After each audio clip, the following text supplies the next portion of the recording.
Once there was a great emperor, and he travelled with his army to the very edge of the world.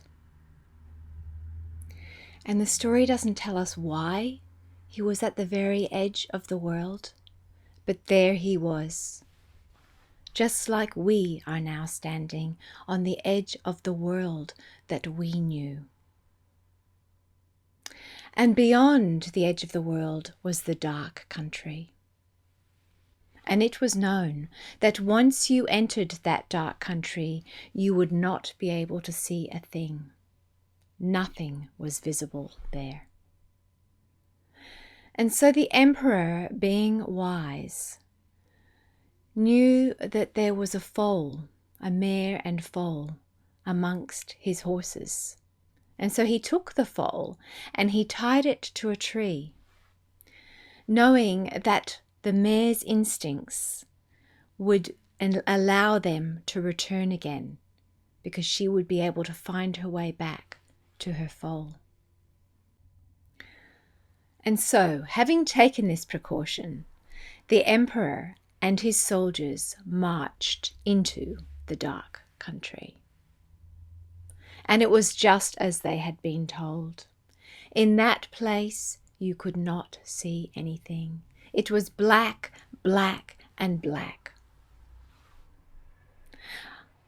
All that they knew and could feel was that beneath their feet were many, many tiny pebbles.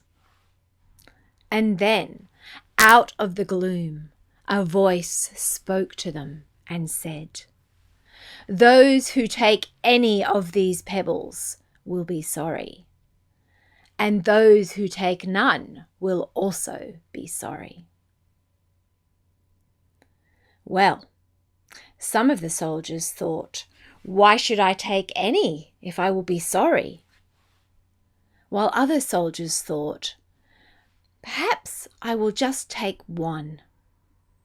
And so each of them took one pebble and put it in his pocket.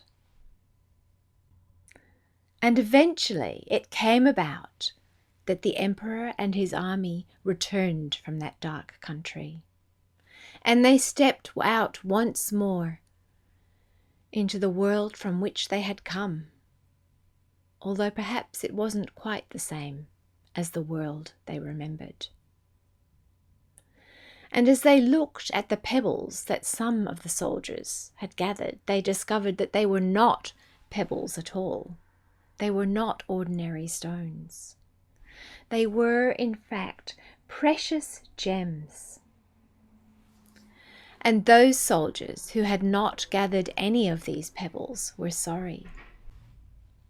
And those soldiers who had gathered only one were sorry that they had not gathered more.